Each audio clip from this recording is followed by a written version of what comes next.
changed their mind and went backward and not forward, right? This past week, you've seen a lot of videos, all right, on these people trying to basically mocking, all right, this ministry and so on and so forth. It's the most retarded thing ever, but that's our people.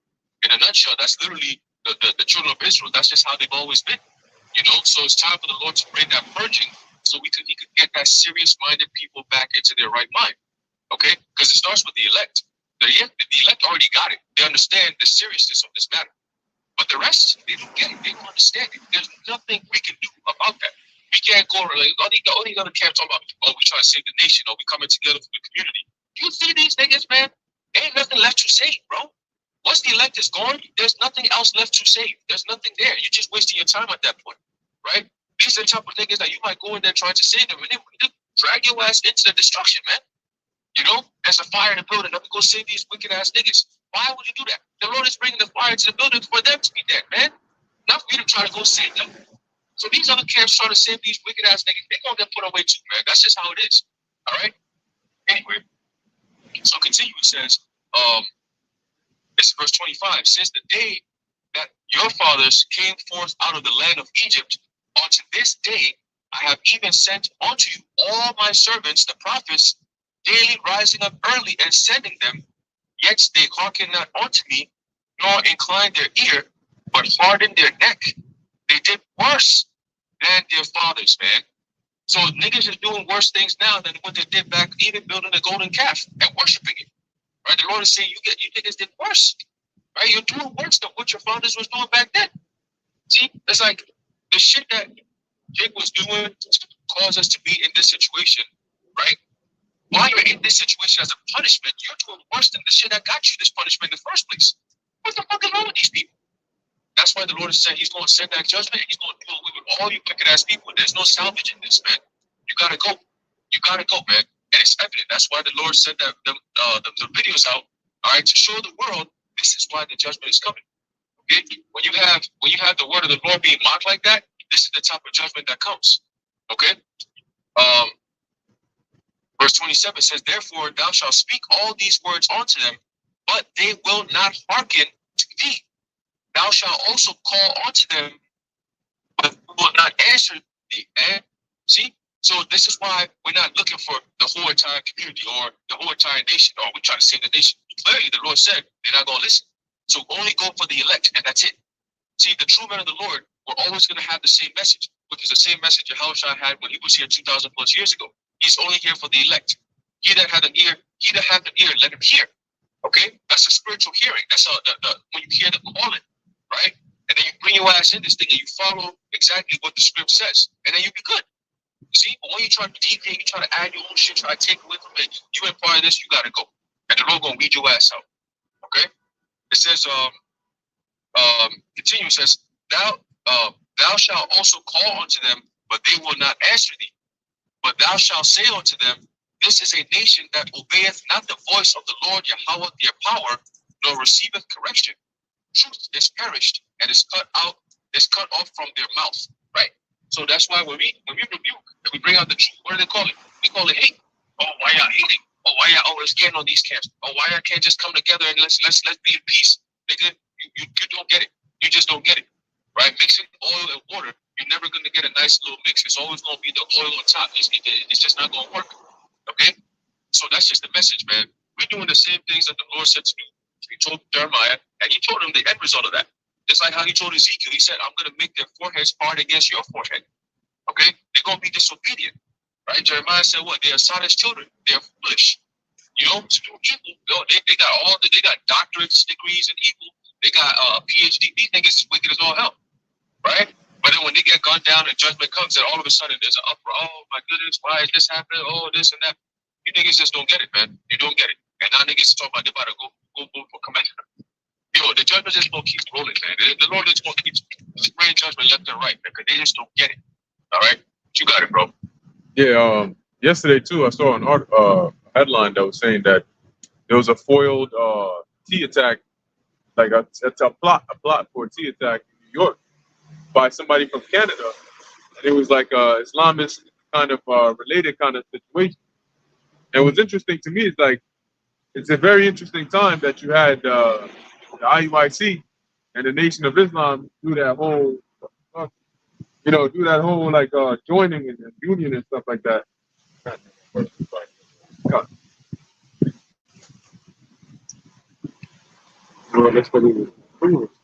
I know. It's very interesting that an interesting time that they just so happen to do that now. With all this whole Muslim and basically like they're trying to bring that face of terror agenda back into the back into the news. So it's very interesting, the timing of all of that. Okay, but hey, at the end of the day, we're gonna watch and see how the Lord ultimately has things play out. But we know a lot is happening behind the scenes, and it really only takes one, not even one group, just one person who it doesn't even have to be an Israelite. They just somebody that just says something related, or I listened to the Hebrew Israelites, or blah blah, and end the story. Okay, that's what they try to play with the whole Jersey City shooting. They try to tie that all in there. But they're gonna do what they're gonna do. Anyway, you said you had the precept. This is a precept to back up the brother Haran's point where he said when he was talking about why we all can't come together, why the groups can't come together. This is Romans chapter 16 and 17. Now I beseech you, brethren, mark them which cause divisions and offenses contrary to the doctrine which ye have learned, and avoid them. So yeah, we're supposed to be speaking out against the groups that are talking about basically speaking the opposite of what we're teaching. Yep. Hey, I was watching that video that Apostle Hart put up. I think it's like his response to what Deacon Hakah said, and pretty much in the video, at least from what I saw, Deacon Hakah is talking about he wouldn't throw out any of the camps. He would just they're all needed, to on a foundational level, to do this work, which Apostle Hart mentioned, which is true. That's really the Lord doesn't need any of us. At the end of the day, now he to some degree, right, depending on the angle you look at it, is correct in the sense that the Lord, if the Lord didn't want them to do what they're doing, then they wouldn't be doing it, right? So there's a purpose as to why they're doing it.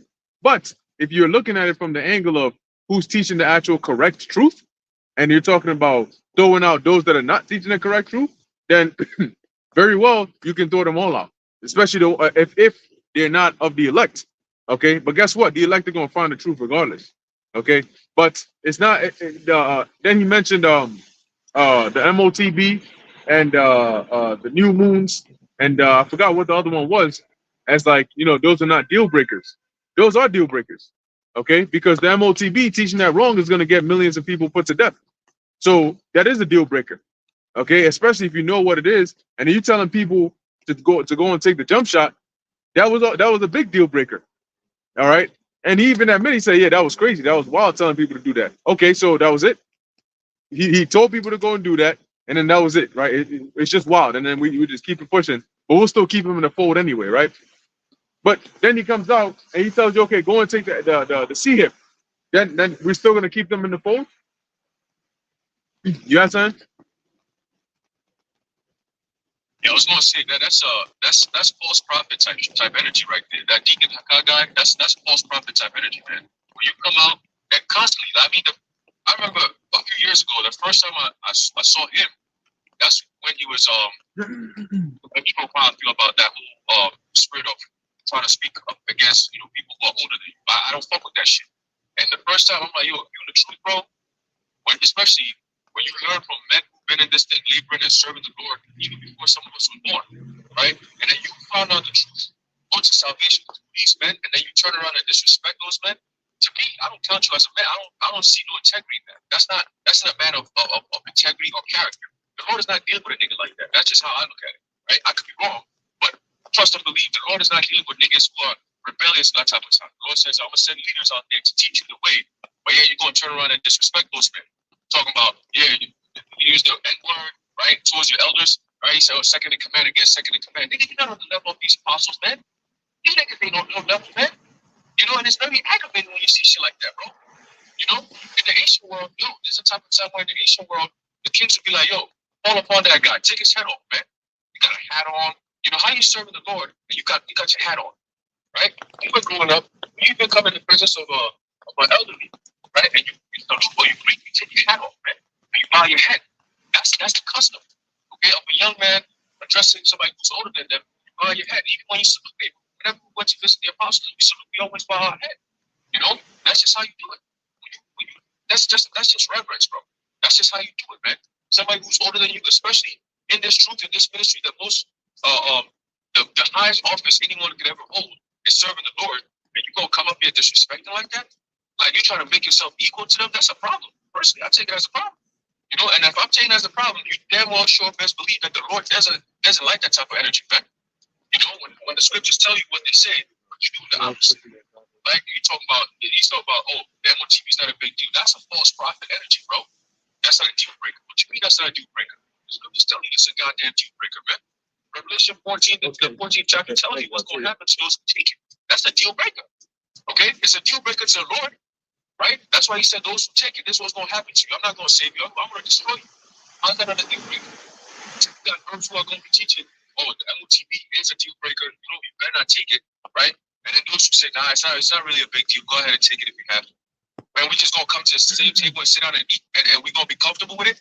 Bro, there's going to be hands being thrown left and right. Furniture moving left and right, bro. That's how it's going to be. You know what I mean? So, yeah, man, that's false energy, false prophet energy right there, man. As it tells you in the book of 1st or 2nd Peter. Let's see if I can pull that up real quick. All right, Slacky, 1 second. Oh, good, oh, good. Yeah, but at the end of the day, you know, they're New Age Israelites. You know, it's the scriptures tell you that the Lord changes not. You know, but this is what Babylon has done to our people: is taking away that the traditional custom of respect. You know. Right, it's the book of 2 Peter chapter 2. Starting from verse 1, it says, "But there were false prophets also among the people, even as there shall be false teachers among you." Right. So it's not far fetched. When the Spirit reveals it to you, it's not far fetched to see. Oh, yup, that's one of them. Them dudes over there that claim to be teaching the word of the Lord, claim to be going to scriptures, but yet everything they do is just like it's just not right. You know what I'm saying? It's like you teaching something, but you always got some extra shit, funny shit going on over there. It's like we always gotta watch you like, yo, what's up? You're just not pure. You're just not clean. You're not clean cut with it, man. That's the problem.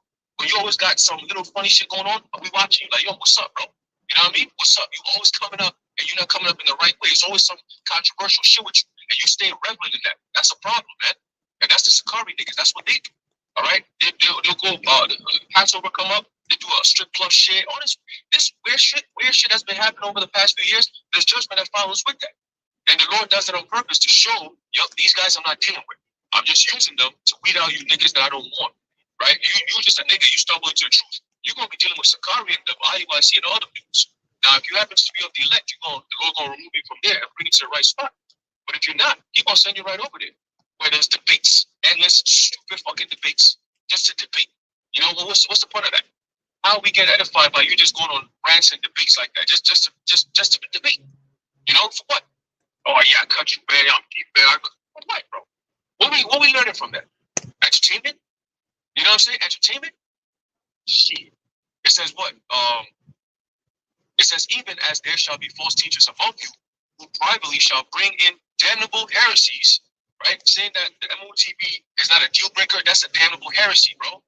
Why the hell are we out here shouting on the rooftops, warning people, as it says in Ezekiel 3rd chapter?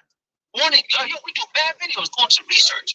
All right? We read articles, like endless amounts of articles to find out, yo, what are the plans of these niggas and what they got going on next. And then we come out here and give the word, niggas gonna say, oh, that's not a big deal. What you mean it's not a big deal, bro? It says what? It says, even denying the Lord that brought them, or that bought them, and bring upon themselves swift destruction. Right? And that's the deep destruction, man. Okay? And we're gonna see it here first. Right? Those who know that the Israelites teach that they're Israelites and so on and so forth, guess what? It's nothing for the Lord to turn around and say, yeah, you spoke in my name, you prophesied in my name, you casted out devils in my name. But guess what? I never knew you. Okay? You were just doing that for the time that I gave you. When I said, you're not part of my flock. You're not part of my men. You don't move like one of my men. Okay? It says what? It says, and many, right? And many shall follow their pernicious ways, by reason of whom the way of truth shall be evil spoken of. Okay, so just like what the IUIC is doing, they're bringing, all right, themselves to for evil to be spoken of by of the truth. Okay, when you align yourself with dudes that believe in a completely different God or whatever the hell the Muslims do over there, why would you think that's okay? We're trying to come back to protect the community. Man, man, whatever, bro. It says, and through covetousness shall they feed with feed words make merchandise of you. And what do these guys do? They're always selling shit. There's always some marketing thing. They got the Cash App QR code at the bottom of the thing. It's like, niggas, some of you niggas is worse than the churches, bro. That shit is annoying as hell, man. You know? Didn't the Lord say, freely ye have received, freely ye give? Right? So if you got the word in you, it burns in us to just give it out. When we meet people and we start conversation, it just comes out naturally. And we just go in. You know, we hear what they gotta say, we hear where they're coming from, and then we just kind of like use wisdom to guide them to where they gotta go. And we get there, and you're not drinking up that water, we just leave. That's it. You know, but we will guide you to that water. If you don't drink, you out of there. We out of there too. We gone. You know? But these other camps, they bring niggas in, they try to, it's all about members, so what? They can make money. Why? If you want to make money, find something else, some other profession, and do it over there. But that was the truth, bro. You can't do that. You know? Judgment is coming. Judgment is coming. It says, whose judgment, there you go. Now of a long time lingereth not, and their damnation slumbereth not. So at that point in time, when the Lord strikes, he gets everyone and everything in sight. And he doesn't miss. The Lord never misses. So if you find yourself on the Lord's hit list, hey, it is what it is, baby. All right, it is what it is. All right, and the Lord gonna knock that stupid hat off of these dudes that be wearing hats. He gonna hit them so hard the hat's still gonna be up in the air, and they'll be out of there already, man. That's what's gonna happen. All right. It says, for if the Most High spared not the angels that sinned, but cast them down to hell and delivered them into chains of darkness. And those angels is talking about the prophets, right? It starts with the prophets, those of us who are with the Lord, because we're angels in the flesh, right? Because the word angel simply means messenger. So we're messengers in the flesh, and the Lord sent us down here. As we're in chains, we're gonna be what? Teaching to be broken out of those chains. Okay. So it says, the chains of darkness to be reserved unto judgment. And when you get that judgment, it's either the Lord is having mercy on you during the time of judgment, or he's bringing that hammer on your ass during the time of judgment. Okay, but either or, you're still at the seat of judgment. Okay, it says, and spared not the old world, but saved Noah, the eighth person, a preacher of righteousness. And that's exactly what we're doing. Okay, I'll say, a preacher of righteousness, bringing in the flood upon the world of the ungodly. Okay, so yes, the trouble is coming, the pain is coming, the destruction is coming. But guess what? Those of us who are of the hopeful elect, all right, that yearn for the salvation of the Lord, he's gonna give us that, because that's what we're asking for. That's why we do what we do, so the Lord can have mercy on us and our loved ones. Okay, but these other guys, they don't think like that. They never think like that. It's never that humble spirit of fear of like, yo, let me do the right thing so the Lord can have mercy on me. They just think that they just gonna make it, like it's just like a thing, like I'm teaching something big. They don't work like that. If we teach it 50 years, the Lord might be like at the last end, like, nah, you know what, man, I just used you for 50 years. Now you gotta go. All right. That's it. Yeah, that's it. Oh shit, damn, Lord, that's it. Yeah, that's it. I just used you. I'm done with you. Go, move on. You know, or somebody who just came in 1 minute. Yo, he just got here for 1 minute. You gonna give him a seat? Yeah, he's one of my elect men. Yeah, but he only did it for a minute. I've been doing it for 50 years. Yeah, you were never part of it from the beginning, man. You gotta go. Now he's gonna take your spot. You know? So the Lord be doing stuff like that, man. So that's why we're always careful, because it don't matter how long you've been in this thing or how much you think you've been pushing. The Lord can just put the spirit on you, man. And that's it. And put a demonic spirit on you. We've seen it over the past year. All these other camps, they go out there, they used to be teaching, but now where they at? Right? Where they at? It always starts with they got something wrong with here. They get kicked out. There's always like, oh, y'all was teaching this wrong. Y'all teaching this wrong. Next thing you know, they fizzle out, and then they out of there, nowhere to be found. Up in some obscurity, darkness somewhere, waiting to eat missiles, man. That's just how it works. You know, you got it, bro. Right. I was gonna say, Yada Baal told him to go up to the mountains. Crazy. I saw they disappeared. I got this Amos 5:21. I despise your feast days, and I will not smell in your solemn assemblies, right? Because the solemn assemblies, sweet savor is supposed to go up. When the sacrifices go up to the Lord is supposed to be pleased with the smell. It's supposed to smell like something favorable, something nice. But when he's smelling in you niggas assembly, it's smelling like dumpster juice. All right? Garbage juice. You ever take out the big garbage bag and the garbage juice, you being careful that shit don't get up on you? That's like you niggas. And the Lord's gonna take out the trash soon, man. But he ain't even gonna grab the bag, he's just gonna flame it up real quick. That's what they used to do in the past. That's how they would get rid of the garbage. It was the natural incinerator was like a big, giant pit. They would just light that shit up. That's Gehenna. Yeah, Gehenna. No. Yeah. And so technically, so really the Lord looking at you like garbage. Like America's like a big garbage dump, and the Lord gonna burn all of you like garbage. Right. I'll read it again. I despise your feast days, and I will not smell in your solemn assemblies. Right. Passover in the club, in the strip club with a bunch of sluts around.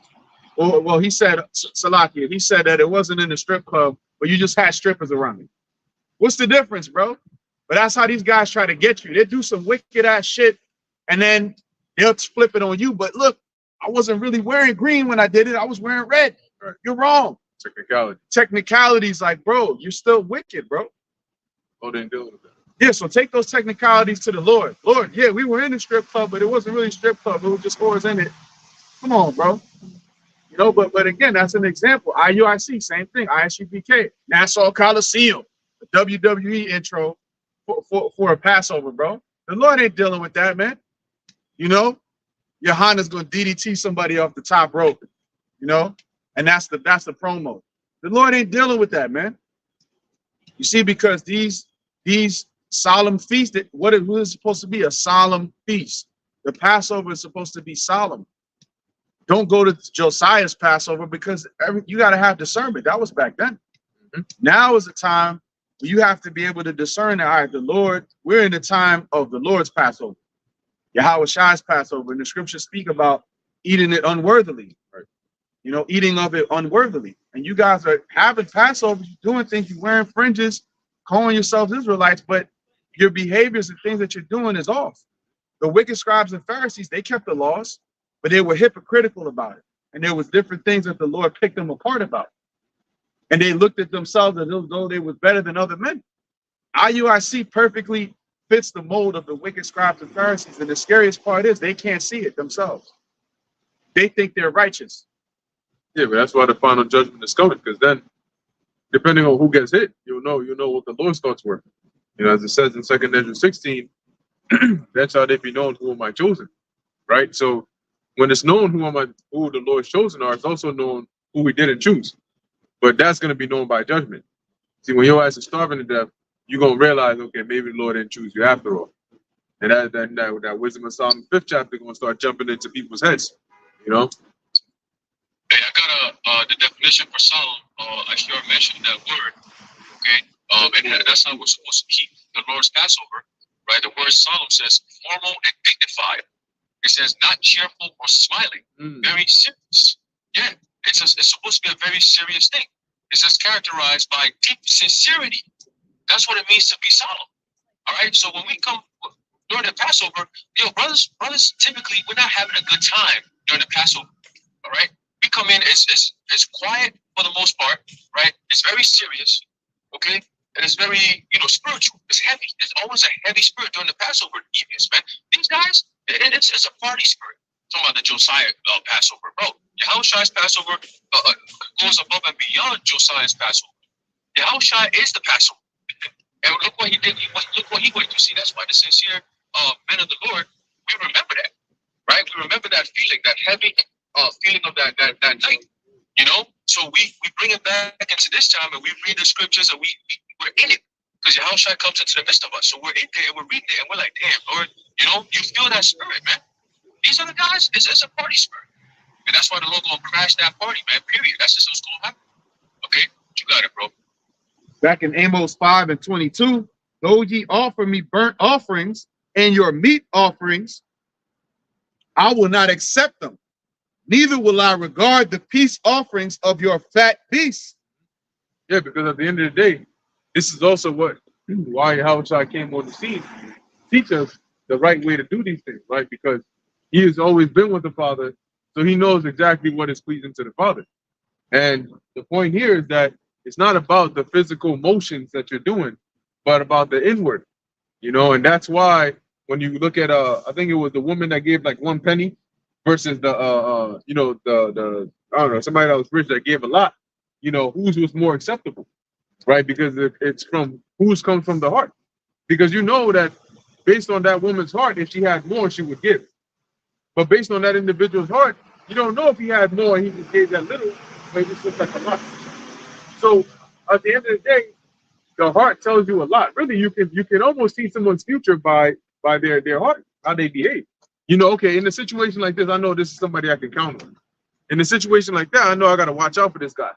He has a very like selfish energy about himself. And it could go to the point where he might sell you out so he can survive. So the Lord does all these things to test you. You may physically do something, but inwardly you may still fail the test. Because it's about the mindset that you carry when you do these things. And that's why, like Aharon was saying, you may go into certain parts of the scriptures, you may bring out new things, and you may sound deep with the scriptures, but that's not the only thing that's going to get you to that. The Lord will keep you around because you got the knowledge, and that knowledge can teach others. But when it comes to, remember, the Lord is setting up kings, shepherds, rulers, right? So the Lord is like, okay, you may know 1,000,001 things about sheep, but if you don't have the compassion to be able to give your life for the sheep, then you're not valuable to me. There's a scripture that says that one with little understanding, that fear of the Lord is better than one that has a lot of understanding, right? Because understanding, knowledge, you can grow in that. But those spiritual traits, it's either within you or it's not. So you can pick somebody. Look, if it comes down to somebody that's like a level 1, but he got a good spirit, and this guy's level 100, he got a bad spirit, you go with the level 1. Because you can always level up. But this guy with his bad spirit, you can't give him a good one. Rotten fruit. There you go. Rotten fruit is, you got to throw it out. Yep. Let's reading on. Amos. Yeah, like if you got one tree here that only got 1 fruit on it, but it has good seeds, and you got this tree with 100 apples and they're all rotten, what's the benefit? Right. You're gonna need to get rid of this one, and just give more attention to this one, because that 1 fruit is good. Get the seed from that and keep planting. Amos 5 and 23.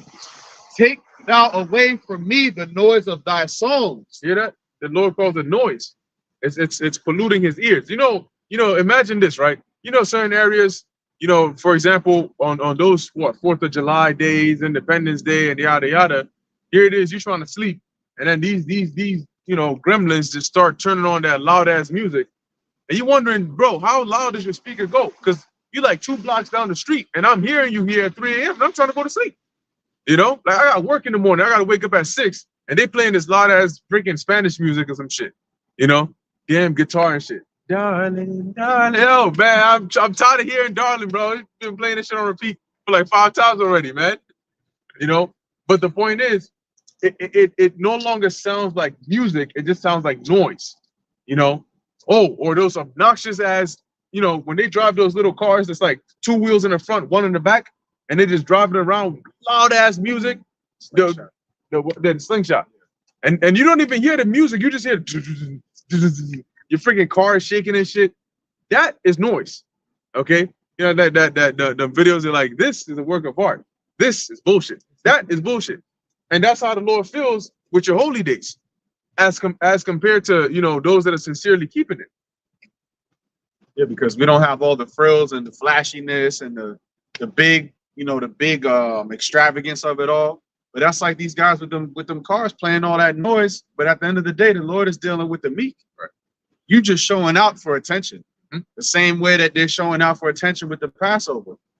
They got sisters, all these vain women following them. The scriptures talks about that, man. Mm-hmm. They lead captive silly women, laden with sins. Yep.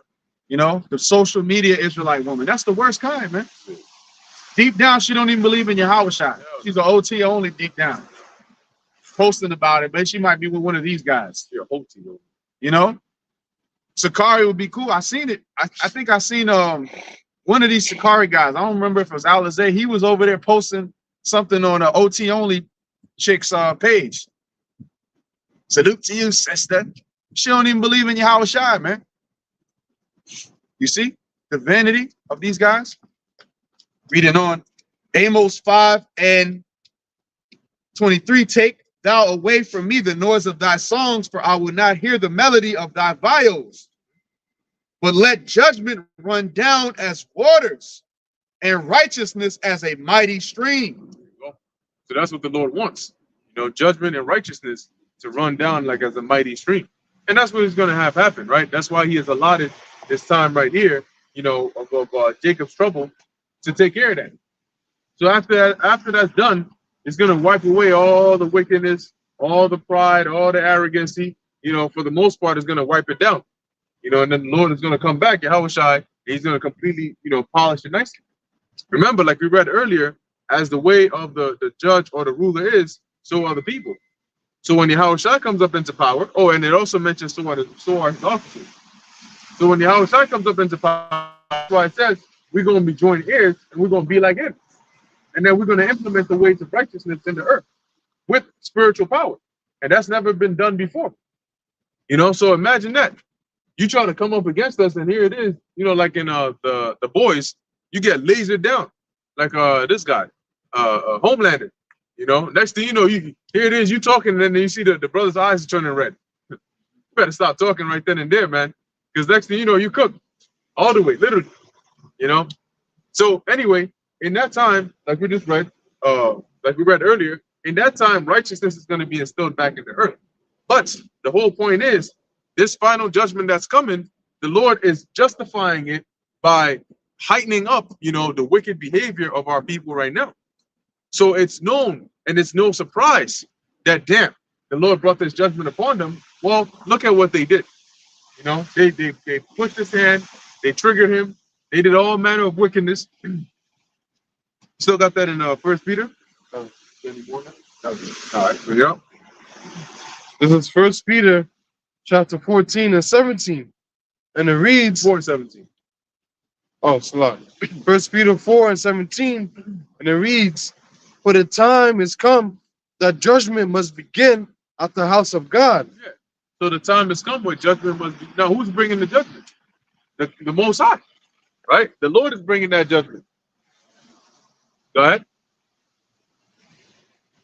And if it first begin at us, And judgment is like a generalist kind of term, right? Because the judgment varies. When a woman, right, witnesses two men fighting, and she goes and grabs one by the secrets, right? She grabs him by the cojones, she gets her hand cut off. That's judgment. When a man is caught committing adultery with a woman, and they're both in on it, they get put to death. That's judgment. When a child is disobedient to his parents, and they've tried everything and he won't hear it, they bring him to the elders and he gets put to death. That's judgment. So the point is, judgment is pretty general, but it can vary based on whatever the action is. So as we're reading here, judgment must begin at the house of God, meaning those that are Israelites are going to get judged, but the judgment is going to vary based upon whatever wickedness that they're doing. Okay, go ahead. and if it first begin at us, what shall... So first Peter mentions the house of God, then he mentions us. So you know he's referring to the same thing. Okay, go ahead. And he said, if it first begin at us, he's not saying judgment is only going to be for those that know they're Israelites, but it's going to start with them. Okay, meaning those that should know better, they're going to get that work first. When something happens, right? You go to a store and there's some commotion. Who do they look for? Let me talk to your manager. The manager could have been in a different floor, but they said, let me talk to your manager. Now he got to deal with this shit, right? Because he's the one who's in charge. He's the head, right? If you go and, I don't know, something goes wrong, a group or a project or whatever, they look for the one who's most experienced, right? Who's the oldest? Who's the most experienced? In other words, you should know better, okay? So those that know the Israelites will be the ones that should know better. And so when judgment begins, then everybody's going to be searched out. What have you been up to? And you better not open your mouth trying to talk about somebody else. Because, see, the thing about the Lord is, when he comes back, he's not coming back to give you second chances. As a matter of fact, some of the scariest people are those that already have their decisions preset, but they still come and ask you anyway. As though what you're going to say is going to change something. Like you have some of them scary movies where you got this serial killer that got this person, and he's talking to you as if you gave the right answers, he would let you go. But in his mind, he already planned everything that he's gonna do to torture your ass, and then dump your body in the ocean somewhere. So when the Lord comes back and he's asking you, what have you been up to? And you open your mouth and, oh, but this brother, then you're gone. It's not, you're not getting that whole, let me push his buttons at first, and when I see he's serious, then I'm gonna get serious. The Lord is here to make examples out of people. Okay? So when you see maybe a whole group get pulverized by a laser beam, maybe you're not gonna ask him to beam you up anymore. What shall the end be of them that obey not the gospel of God? So if judgment is going to begin at those of us who know we're Israelites, right? What's going to happen to those who don't obey the gospel of God? Those who are mocking the word of the Most High, right? Those who are continuing to live their lives in sin consciously, right? Adding sin onto sin, building upon iniquity. They're saving up on iniquity like they're trying to go take out a freaking mortgage or a loan or some shit. But that's the thing. The world rewards iniquity. So the more and more that they commit iniquity, the more and more they get accepted by this world. Now the world is gone. Society has gone from something that goes viral just because I remember once upon a time you would have viral videos, but there would be what they call extraordinary feats. Somebody does like some super crazy thing, like with a soccer ball, or does like a triple jump over something, some crazy ass thing. You're like, oh shoot, those were the things that would go viral. Now they've shifted from extraordinary feats to wickedness. Who can outdo the next in wickedness?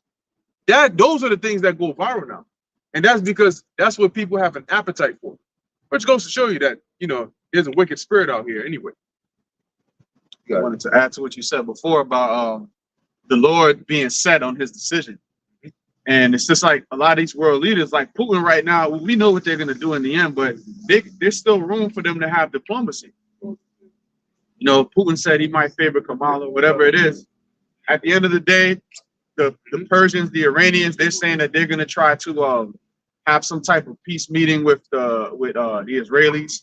So there's still some room there for them to negotiate. We know it's going to go to World War III, but just for the sake of the argument, they're men, all right? But the scripture says, I will not meet thee as a man, right? So the Lord, he's not coming to reason and rationale with you. That's the scariest part about the Lord. That's why the elites are shook in their boots, because this book is written, everything in this book that's been written, that's prophecy, has come to pass so far. And everything that's written that is prophecy that hasn't come to pass will come to pass. Yep. So the Lord doesn't change. I, the Lord, change not. Matter of fact, if I could grab that really quick. The Lord said what? In the book of Malachi 3:6, for I am Yahweh, I change not. Therefore, ye sons of Jacob are not consumed. Right? So the Lord isn't going to change his mind. His scriptures talks about those that are given to change. The Lord doesn't change, though. The Lord always had to set what he was going to do from the beginning, from before the beginning. From before the earth was even formed, the Lord had to set what he was going to do. And that's the scariest part. That's why the elites are shaking in their boots. We're declaring unto you the counsel of the Lord, an unchangeable counsel. The judgment is set. It's going to happen.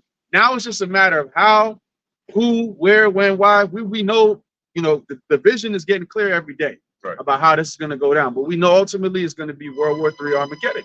And the Lord ain't going to change his mind. The chariot beams that's coming, nothing you can say or do will change that. Romans 3:3. Romans 3:3. For what if some did not believe? Yeah, because ultimately, Salaki, I was going to say, based on the change, if that's why he says, so that you sons of Jacob are not consumed. If the Lord changed, we would be dead. Right. There would be no remnant. Right. Lord would have been like, all right, fuck that, you're done.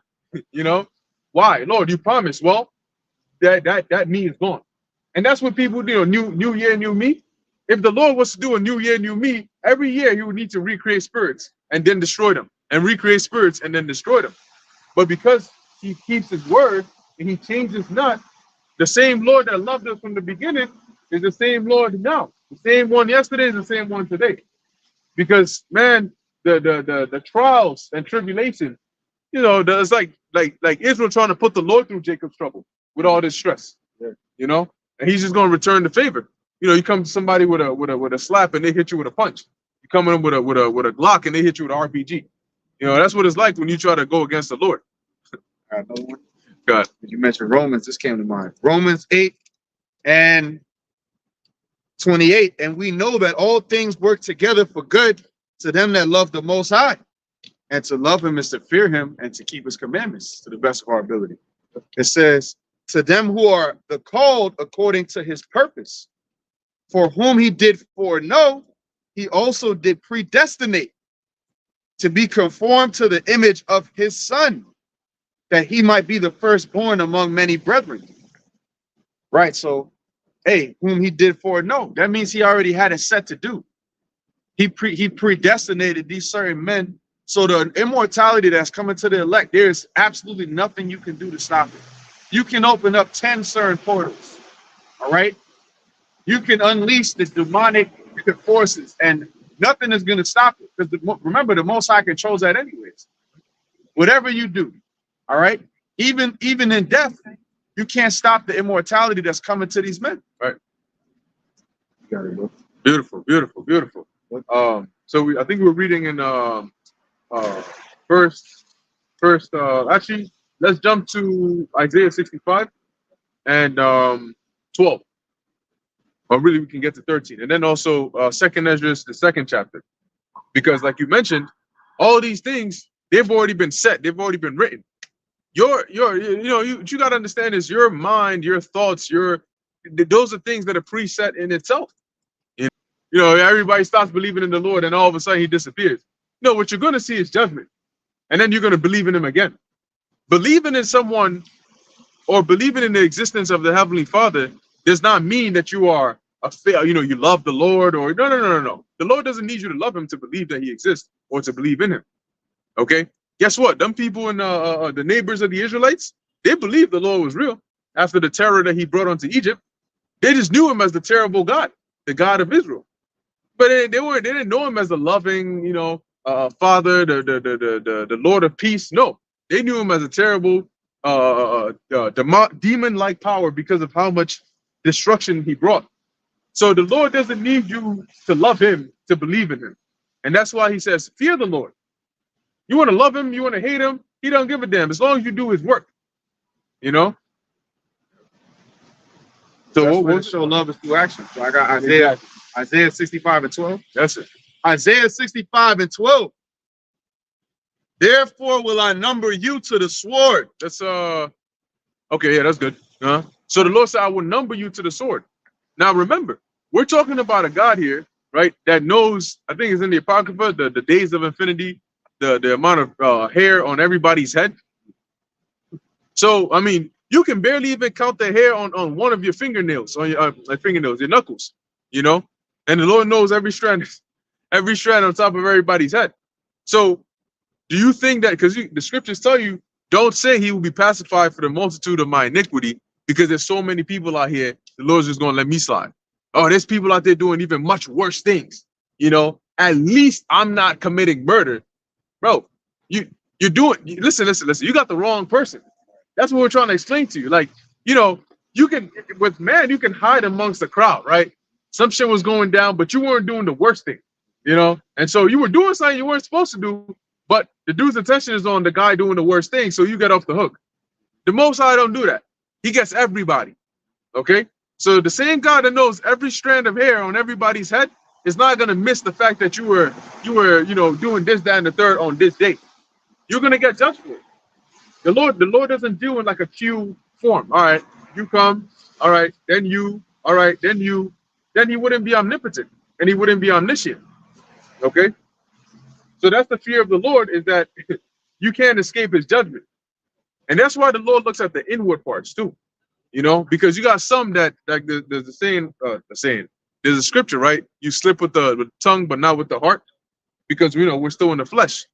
And then there's some that deliberately do these things, and the Lord can tell. It may be, you may do something on purpose. Sometimes you try to annoy somebody, right? So you purposely like step on them, and oh, my fault, bro, I didn't even see you there, and then you do it, like, oh, my fault, so you're doing it on purpose, but you're acting as though it was by accident.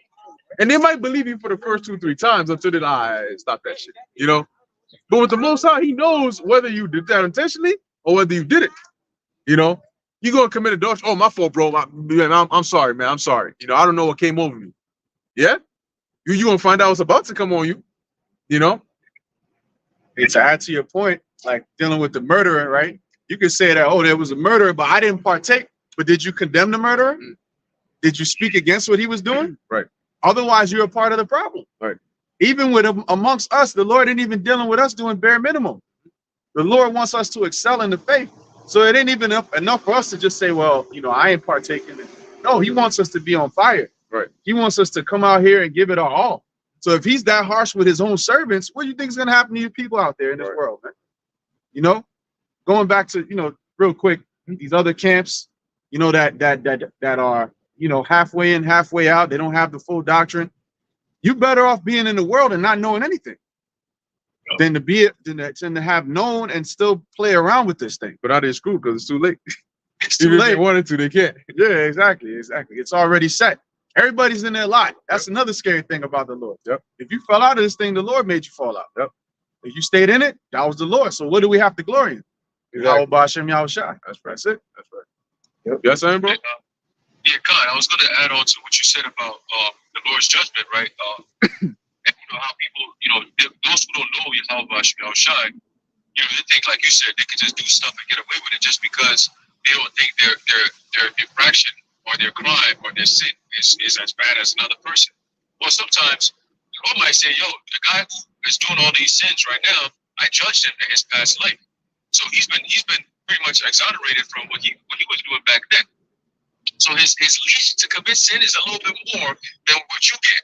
Because you didn't get judged from your past life. You come over here thinking, oh, I'm going to just do the same things that somebody else is doing and get away with it.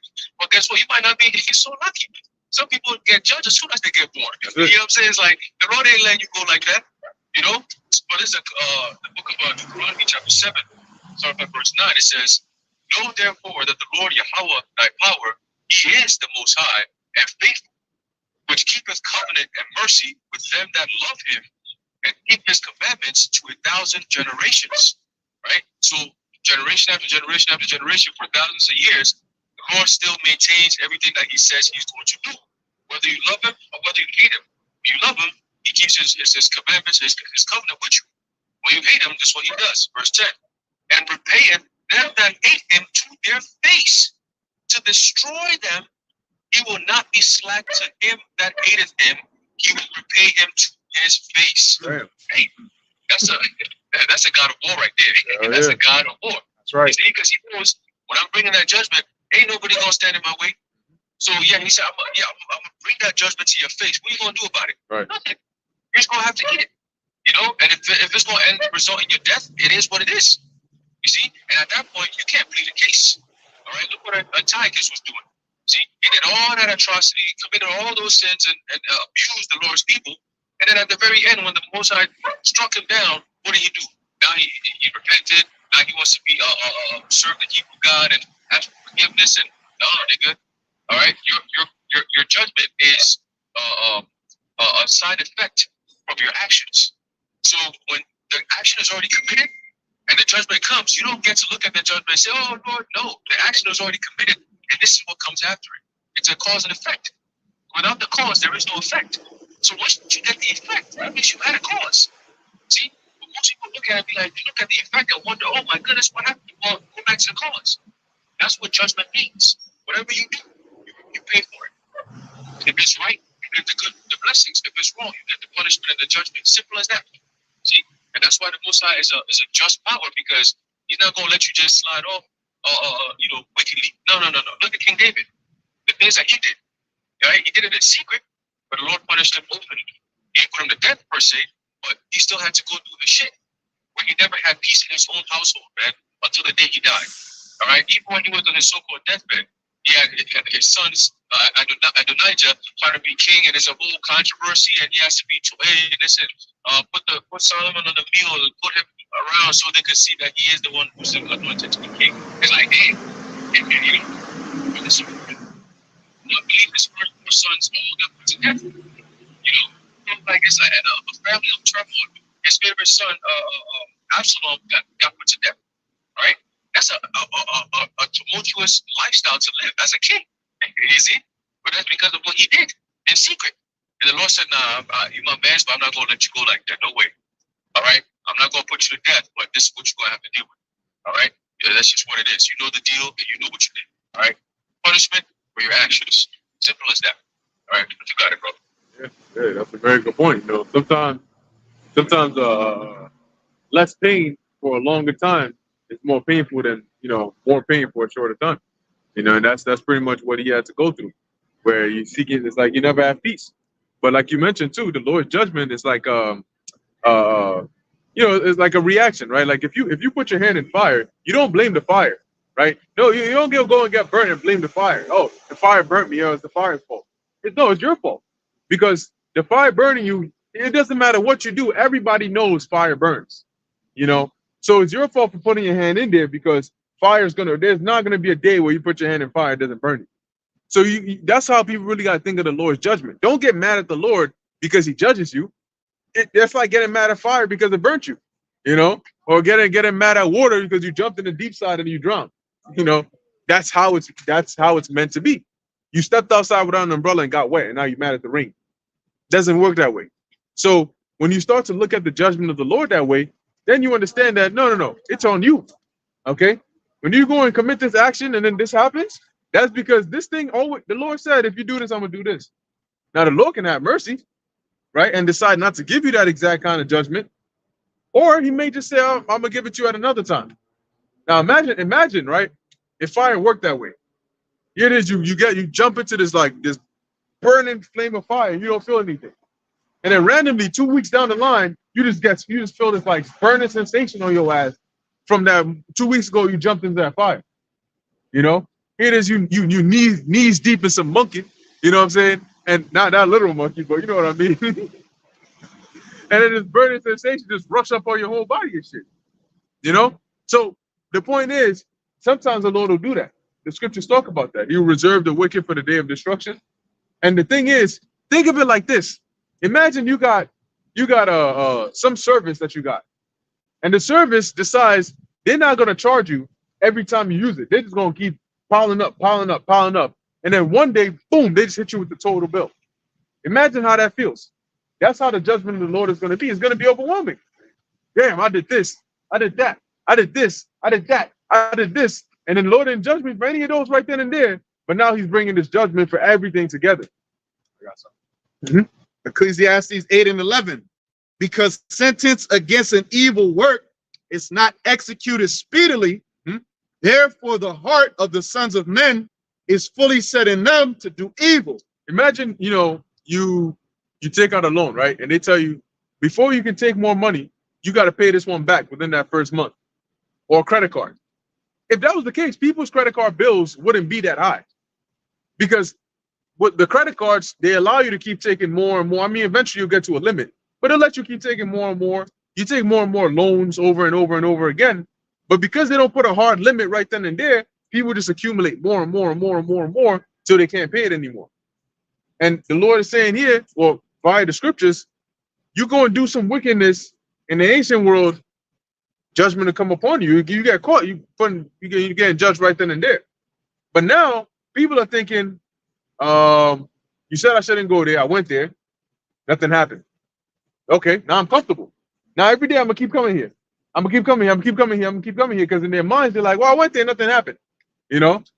I stole this from this person, right? I went and ate pork and nothing happened to me. And that's what these people that mock, they do. There was a video like maybe a couple months back of some woman, she came on there eating shrimp on camera just because she says, oh, y'all said we ain't supposed to eat shrimp. And she eats it in the camera to show, now I'm eating it, now what? That kind of thing. That's openly mocking, like you're asking for it. So because she didn't, like, for example, her stomach didn't explode, lightning didn't jump in her, the shrimp didn't come alive and fuck her up. You know what I'm saying? Because that didn't happen right then and there, in her mind, she's like, look, it's okay for me to go ahead and do this thing. And even with the Vanessa, you got people today that'll say, look, I know people that went and drank it and everything was all good. Nothing happened to them, nothing happened to me. So what's the big deal? But once again, if something was to happen right away, they wouldn't have that mindset. But it shows you how the lack of patience, right? When you deal with patience, patience is also a mindset. Patience isn't just, oh, I need to patiently wait for something. Understanding how patience works can help you understand, for example, that, hey, there are certain things that have a long-term effect. And it's not just a short-term thing. You know, like you go and drink this Vanessa, this potion, and if you lack patience, you're expecting, well, if it doesn't happen within the next 3 months, then I'm good. That's not how it works. And sometimes they're slow killers, where it could be your whole lifetime, and you won't experience something right away, but you'll live a shorter life because slowly but surely it's starting to chop away, chop away, chop away. It's like Looney Tunes with these guys. You know, they're tempting that judgment. You know, like the brother said, I'm gonna eat the shrimp just cause. I'm gonna eat the pork. You know, they have pork at their so-called solemn assembly. Yeah, that dude. It's like the Looney Tunes with Daffy Duck sees Elmer Fudd got the little trap set up, and he thinks it's a joke, so he puts his foot in. You know, he kind of dance up in there. He do a little Harlem shake in that motherfucker, and before you know it, he thinks it's a game. He gets snatched up, and everybody's laughing, but you. Exactly. Pain. But it's painful comedy. You know what I'm saying? It's gonna be pain for you, but we're gonna be laughing. The Lord gonna be laughing, but you ain't gonna be laughing when you fucked up. The missiles coming. I mean, it's going to be fearful as well. But when we see the judgments that comes upon people, hey, man, all we do is praise the Lord.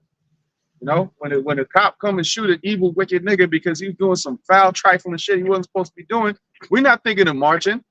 Hell no. Hell no. We're thinking, hey, praise the Lord, man. There's one less problem to deal with out here. One less evil, wicked demon out here on the street to deal with. The Lord just took him out. Boom. Judgment be happening like the Lord's laying them out because, yeah, it is sentenced against the evil work not executed speedily. But remember, we're at the end now. Now it's about to be executed speedily. We about to see. If I may read the other verse. Yeah, and I was going to say before you read that like you mentioned, the Lord is going to be making comedy out of these people's misery, and the Lord can do that. You know, not to sound messed up, right? But there's just some people that when you see them trying to actually use effort to do something, they just look funny because they never do shit with effort. You know, you have some big heavy set chick and she trying to run it. She doing all this shit just to like move mad slow. And sometimes it just looks funny. You know what I'm saying? So imagine this. There's a pack of wild hyenas chasing her ass and she's cooked. Yo, I saw a video. And the caption was, Grandma forgot about her disability. So you basically see this old lady walking with a cane and shit, and she walking, and I forgot what it was that came, but this dude just books it past her. This lady grabs the cane and she starts running full force. I'm like, what the fuck? Yo, her hair was on her back and everything. She dropped that shit. She's moving faster than this guy. Damn. You know, I'm watching this shit like, what the fuck is going on here? Oh, shit. You know, so the Lord, he's gonna make it like, literally, man, we're gonna laugh at these things, and it's not gonna be because we're messed up or we're cynical or sinister, but it's just gonna be genuinely funny. Right. You know, when somebody actually bust their ass, but they actually hurt, but you gotta laugh for a little bit because it was kind of funny how it happened, and then you help them out. That's what the Lord's gonna do, except we ain't gonna help you out. It's Ecclesiastes 8:12. Though a sinner do evil 100 times, and his day be prolonged, yet surely I know that it shall be well with them that fear the Most High, Yahweh Hashem Yahushai, which fear before him. But it shall not be well with the wicked, neither shall he prolong his days, which are as a shadow, because he feareth not before the Most High. And shadows, they change. Shadows disappear quick. Shadows there 1 second, sun changes and it's gone. Right. Nighttime comes, everything's a shadow. Mm-hmm. Yeah. So that's a good point right there. So even though it looks like it right now, these people are, this guy, man, you're doing all these wicked. Hey, once again, perfect example. Individuals that are doing all manner of wickedness, and you're like, yo, this guy's walking around. I mean, you guys are bold, man. You're bold as shit. But it's like it looks like nothing is happening to them. And then it makes them more prideful because they're like, you're talking all this shit. Well, I'm good. I'm still here. The scripture said we know that it's not going to go well with you and your days are not going to be prolonged any longer. Like we always say, the Lord works on his time. You know, trust me. It doesn't mean that just because some wicked individual hasn't been judged yet, doesn't mean that the Lord is not pissed off at them. but he works on his time. And when he actually manifests that judgment, you're going to understand why it is that he was so long suffering. Yes, sir? Yeah, cause it's kind of like the FBI when they raid, they gather information, right? It could go on for years. You know, they might know that you go to some shit, and they might let rock. You be traveling, you think you got it, you spending money, you go to clubs, you do all kinds of wickedness. Like, and sometimes, like you said, they do the wickedness to the point where nothing happens to them. They get bold in wickedness. Now they start parading it. Like, you see niggas out here do wicked shit. Like, was it last week? There was some type of glitch with Chase Bank or something. And you had a lot of niggas going to the bank, and basically the fraud and they coming out. Yeah. I'm like, shit. And now they're gonna get cooked because now they're like, oh yeah, you did this stupid shit. We could track you. We know exactly who's doing it and what account it came from, and so on and so forth. And then you stupid ass surveillance cameras in these banks. You show yourself, no mask, just boom out there in the open, and then they record themselves and then put it up online for the whole world to see too. I'm like, yeah, niggas is niggas, and niggas will always be niggas, and that's why they're gonna be destroyed by niggas' ways. Yep. You know? But there's a book you mentioned. It's funny how you mentioned how the chubby chick tried to run and put the effort in, but she ain't going nowhere. It's funny. Yesterday I was working, and I stopped at a red light, and I see this dude. He on the heavy side of things, and man, your man's just running. He was trying to catch the bus, right? Oh shit! Damn. And I felt bad. Cause I'm like, damn, this man is out here putting in so much effort, but he ain't covering no ground, bro. And I'm like, damn, bro. Like, you might as well just walk. You get there faster, bro. Like, Stop with this shit. As he getting closer, he's like, it's like his stomach is getting closer to the bus before his feet can get there. He's like trying to reach his shit, and the bus driver just takes him. He's like, yeah. You broke a sweat for nothing. So go sit down there and catch your breath, bro. But it's the book of Proverbs chapter 1 and verse 26. It says, I will laugh at your calamity. I will laugh when your fear cometh, right? So, like I sure mentioned about how we're going to be laughing at these clowns because when you imagine going through some shit and then while you're going through it, and it's like, when people go through unfortunate situations, that's when they become serious. So imagine when you get the most serious because of your unfortunate situations, then the Lord just starts putting some more stumbling blocks in your way. You probably late for work or some shit, you in a rush, and then as soon as you get to the door, the one time that you're in a rush and try to go, you just never look while you're closing the door, and then now it hits your finger. And then you're like, yo, that shit throbbing, you mad as fuck. You don't know who you should be mad at. You mad at yourself or the door, like what's going on, right? And then while you're going down the steps, you trip and then you fall. And now you're like, yo, what the fuck, bro? It's like frustration building up. And then you get in the car and now the car is not starting. And now you're late. It's like mad, unfortunate situations just left and right. That's how it's going to be, but on an intensified level. You might just, hey, you wicked niggas, you might just be playing some wicked shit. And then boom, you get a call and say, yo, hey, we got to lay you off. You're no longer working here no more. So all this time I'm here playing because niggas live paycheck to paycheck. You might have a new planned vacation like December or some shit, and then the job might call and say, hey, we lay you off. So all his calculations are, all right, my next paycheck, I'm gonna use this, I'm gonna save this, I'm gonna do this, all gone. Now you in scramble mode, and now you got nowhere else to go, nothing else to reach out for. Now what, right? And then the next thing you know, they call you, hey, you gotta repo the car, man. You haven't made any payments in the past couple of months. Hey, what you mean? I need the car right now so I get a job. Well, it's over, you know. And next thing you know, hey, your baby mom calls you like, yo, I need this, I'm in this situation. Right? Oh, what the fuck? I ain't got shit to get. It just keeps falling on. Imagine that. That's major stress. And guess what's going to be happening? You're going to be laughing at your stupid ass, man. Why? Because you ain't got no cloak. You ain't got nothing to cover yourself. You're just out in the open, and that's when you lose everything, including your little sanity that you may have. All right? But the scripture says what it says. I will laugh when your calamity. I will laugh at your calamity. I will mock when your fear comes. Right? So the Most High he's going to play tricks on you. You know, sometimes you might be thinking you see something that's not even there. You know, they're like, yo, what the fuck? You look crazy doing what you're doing. But that's the Lord mocking you, man. For all the funny little shit that you thought you was doing, right? The Ricky Harris funny shit that you think you was doing, the Mike Epps funny shit that you think you was doing, all right? All these clown ass dudes talking about, yeah, I know when the East Coast, when I see them Hebrew Israelites, all that stupid shit you was doing, right? The ignorant bullshit that you spewing, the Lord's going to shut your mouth very soon. All right? You got it, bros. Talking about something. There was one that was funny where he had the dude in the car, and then he had the voice that sounded like you had Israelites next to him, and they're like, you know, you were Israelite, right? They all yelling this shit, and he's like, I just want to believe in Jesus. You know, the light is green. That guy, he said, move that car. I'm drag your ass through that one. I'm like, damn, bro. Which brother says that? That's a bit overboard, but that's the point of those skits, right? To like, they take something and exacerbate it in a funny way to make comedy out of it. All right, well, we're gonna find out. Because at the end of the day, look, all the things you're doing, we're gonna do, you know, but on the righteous side. So we ain't gonna have a problem. Oh, we ain't gonna pay for it later. You know, when all hell is breaking loose and the Lord brings that judgment upon you, it's not something that we gotta pay for later, you know. So at the end of the day, man, you know, that's why we're not stressed, because we know, all right, hey, the Lord is having it happen, flood behavior. And then when the flood comes, guess what? They weren't laughing when they were banging on that door asking no one to open it. You know, they weren't laughing when their newborn babies were the water was up to their neck.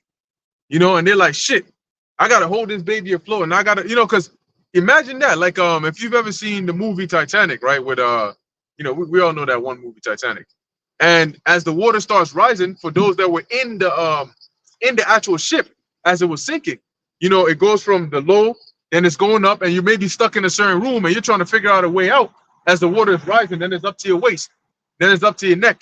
Now you're like, oh shit, it keeps going up, and now you're like, damn, I gotta open this shit, or else I'm cooked. You know, imagine that slow process. You know, so the Lord got many ways, you know, of bringing judgment upon you, like Aharon mentioned, and it's just like He knows just the right thing. It's like fighting somebody and they keep hitting you, and you can't hit them, but they just keep hitting you with every boom, boom, boom, boom, the same shit. You getting frustrated, you know. Here it is, you going up the stairs, you slip, your shin scrapes right on 3 stairs, back to back. Boom, boom, boom. Damn. You know, you get up and then you slip, and your whole lunch falls all on you and shit, and you only got 1 uniform. You know, and that's the day you decide to get 2. You know what I'm saying? Look, that shit, your nostrils, your eyes, your shit is burning. The Lord could do that to you, and it just gets worse and worse and worse. That's the one day the chick that you've been eyeing walks into the break room at the same time.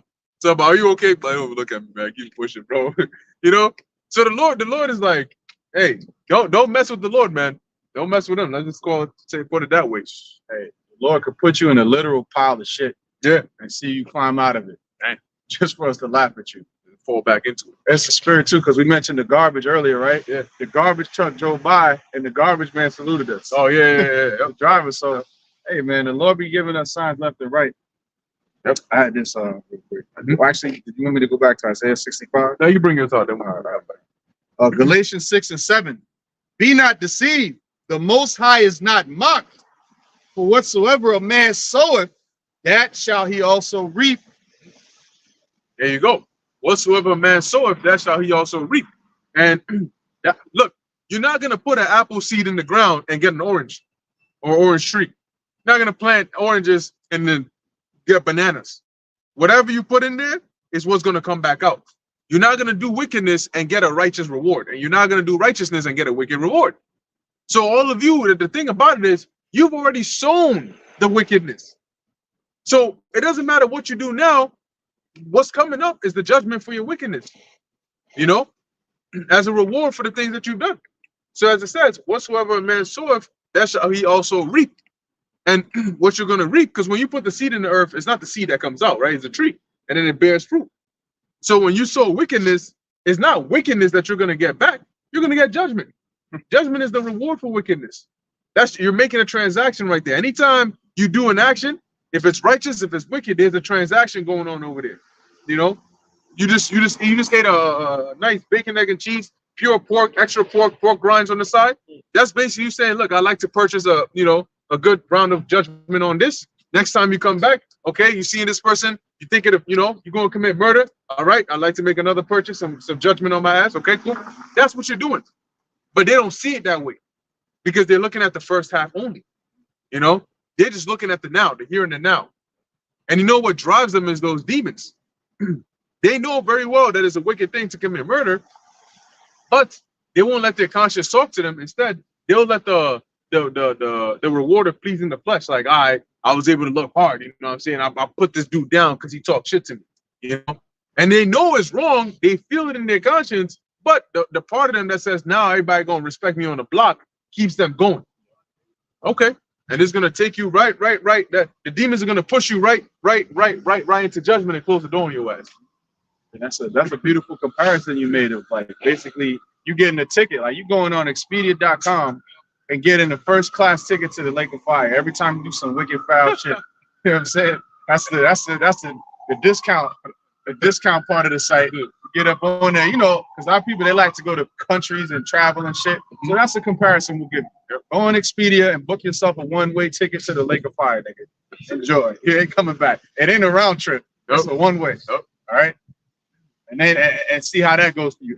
On Expedia, expedited judgment for your ass. Comes everything included. Yep. You know what I'm saying? The heat, the screams, the pain, the burning, all of it. Yep. For free. All expenses paid. That's it. Trip to hell. And the Lord gonna extend that trip too. As he says in the book of Ezekiel, I will leave you there and melt you. Yeah. So you know, sometimes there's this garage app I used to use, right? Where you put the time that you want and you book it, but then they'll tell you, you know what, we'll give you an extra like 5 hours for free. And what they were really doing was they were whenever you if you agree to that, yeah, you get more time. But when you try to move your car before the time is up, they charge your ass extra. Oh. So what the Lord is gonna do is you gonna get that one-way ticket to the Lake of Fire, and He's gonna extend your duration over there for free. You know, it's gonna be an involuntary extension. So you got people that, because look, you may think, and to the outside world, it can actually be this way, right? Where you watch these videos and they'll tell you if a nuclear missile hit New York, you know, the blast radius will be felt like 3 miles out. There's gonna be burning. Anything within like 1 mile would be completely eradicated upon impact. Okay. And it actually may be that way to the outside world. But to you who are within that 1 mile radius getting eradicated, it can actually feel longer than just that split second. You know, the Lord could slow down your perception. Because, I mean, right now we feel that, right? When you're doing something boring, 2 minutes feels like a long time. But when you're doing something fun, 2 minutes feels like, oh, what? 5 hours feels like what? So naturally that already happens. But imagine feeling so much pain that even a nanosecond feels like 5 minutes, 10 minutes, 3 days. And you're just feeling and you're feeling the fire just peeling off your whole skin and shit all the way on down to the bones. Yeah, the Lord does that in nightmares sometimes, where you have the same recurring thing happen over and over again. Like I had a nightmare running from the cops, and he kept catching me, and I couldn't get away. I'm trying to run, caught me. I tried to get away, caught me again. So if the Lord could do that in a nightmare, He could do that in reality.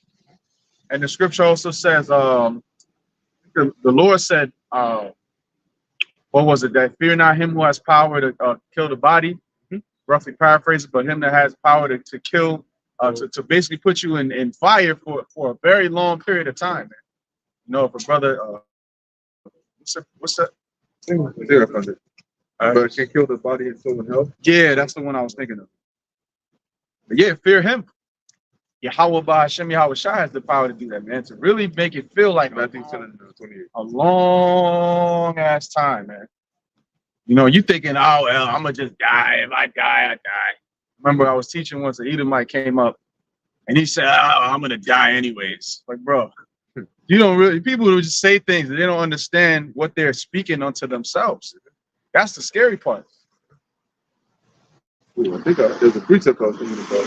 Oh, there you go. What you are mentioning about, you know, the Lord can give you a recurring dream, right? Now, this is Job chapter 4, verse 12.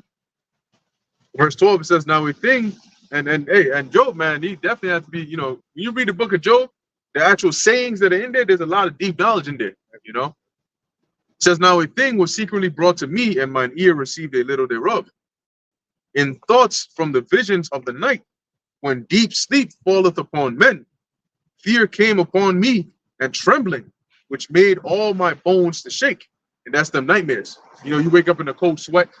Because the thing about, you know, dreaming is, sometimes, like when you first wake up immediately, your body takes it's very fast, but your body takes time to like readjust. And then you can tell the difference between that was a dream and this is reality. Because sometimes in a dream, your senses are still kind of working, right? But in your head, you know, you're walking in a dream, you're looking around, you know. So that's why somebody might be like, trying to catch you in a dream, and your brain still perceives it like it's happening to you. So you wake up, and then you're like, oh shit, okay, all right, it's just a dream. And it takes you a few minutes to like calm down. Oh shit, all right, that didn't happen. All right, cool. So as it says here, fear came upon me, trembling, which made all my bones to shake. Then a spirit passed before my face, and the hair of my flesh stood up. So, this is just an example of, like we were saying, the fear that the Lord can put upon you. And this is just a dream. Sleep is something we all do. As a matter of fact, sleep is something some people like to do a little too much of. I'm trying to go to sleep. Sleep. I'm tired. I'm trying to go to sleep. Imagine the Lord turning something like that into a misery for you. When you get so tired, you actually cannot stay up. There are times when you're trying to stay up, and it's like being in a loop. And the loop always starts with you opening your eyes back up again and forgetting how and when you fell asleep. And then telling yourself, this time I'm not going to fall asleep. And then you wake up, opening your eyes back up again. What the fuck? How did this happen? So there's times when you get so tired, you can't actually stay up. And then every time you go to sleep, you get this recurring nightmare. So you're tired, you can't sleep. You're tired, you can't sleep. Or even eating. Look, it could mess up your stomach so bad that you can't, anytime you eat, it just goes right through. Lord could do lots of painful things to your ass. Like Doctor Strange. Yep. Doctor Strange and Dormammu. Remember the scene? The time stone. So he kept playing it over. He died like hundreds or thousands of times. Hey, the Lord has the power to do that. Yep. Bring you back, kill you again. Bring you back and kill you again. Fear him. Right. You have precept? No, we had Isaiah 65. Yeah, let's finish on that. Unless hold on, you got something. Isaiah 65 and 12. Therefore will I number you to the sword, and ye shall all bow down to the slaughter. Yep. So you're not going to have an option to escape. The Lord is going to bring judgment upon you. Every single one is going to get the judgment destined for them. Go ahead. Because when I called, he did not answer. So this is why the Lord is going to bring that judgment upon you. Because when he called you to tell you to stop doing your wickedness, you didn't take heed. Go ahead. When I spake, he did not hear. How did the Lord speak? He spake by the mouth of his prophets. He put the word within us, and we came out and taught you. You didn't take heed, so you didn't hear. Go ahead. But did evil before mine eyes. Because the Lord is watching everything. So as we're telling you to stop the wickedness, you don't give a damn. You go about, live your regular life, and continue to do wickedness before the Lord's eyes. Go ahead. But did choose, and did choose that wherein I delighted not. So the Lord doesn't delight in you doing wicked things. He doesn't delight in you eating pork, committing adultery, committing murder. And we always use these because these are common examples. These are like the staples of sin. You know what I'm saying? And so those are things the Lord does not delight in, and you continue to do those, even though you were warned. That's why the Lord is going to number you to the slaughter. Go ahead. Therefore, thus saith the Lord Yahweh, behold, my servant shall eat, but ye shall be hungry. So the Lord tells you why he's going to do what he's going to do. So he says, therefore, my servants are going to eat, but you're going to be hungry. What does that mean? When the famine comes and there's no food, I'm going to provide food for my servants, but you're going to be starving to death. Go ahead. But ye shall be hungry. Behold, my servants shall drink, but ye shall be thirsty. So the Lord's going to give us drink because you can't have a hot plate without something to wash it down with. You know what I'm saying? So the Lord's going to give us drink, and for you, you're going to be thirsty. Dry lips, And when you go without eating and drinking for a long time, and you drink something, it hurts your throat. But you ain't even going to get that sensation because you ain't going to drink that. Go ahead. Behold, my servants shall rejoice, but ye shall be ashamed. That's it. So we're going to be rejoicing. Why? Because we're eating and drinking, and the Lord is delivering us. But you're going to be ashamed. You're going to be embarrassed and ashamed, and we're not going to help you because the Lord is going to tell us not to help you. Go ahead. Behold, my servants shall sing for joy of heart, but ye shall cry for sorrow of heart, and shall howl for vexation of spirit. So we're going to be in a real good mood. Good mood. It's so good that we're going to be able to rejoice because we're seeing the destruction of this place. We know the deliverance is coming after, and we know that even in the destruction, the Lord got our backs. So we ain't got nothing to worry about. We all set. You, on the other hand, is going to be the complete opposite, and you're going to have pain to look forward to as to where we have pleasure to look forward to. And the story. Is on that? A little bit more. And ye shall leave your name for a curse unto my chosen, for the Lord Yahweh shall slay thee and call his servants by another name. There you go. So ultimately, the judgment that's going to come from the Lord, I think we're good on that. Yeah. The judgment that's going to come, the slaying is going to be from Yahweh Ba'asham Yahweh Shai. Co-signed, signed, executive order, all of the above, stamped and closed. End the story. And it's written. You see what we just read? It's written. That's not going to change. So it's going to happen. You know? Anyway, that was pretty much it on that. We're all good. I'm going to end it here. And in closing, I want to give all praises, honor, and glory to Yahweh, Ba'asham, Yahweh Shai, Ba'asham, Rakah, Kodash. Till next time, shalom. The one stay elect by Yahweh, Yahweh, brothers. Shalom.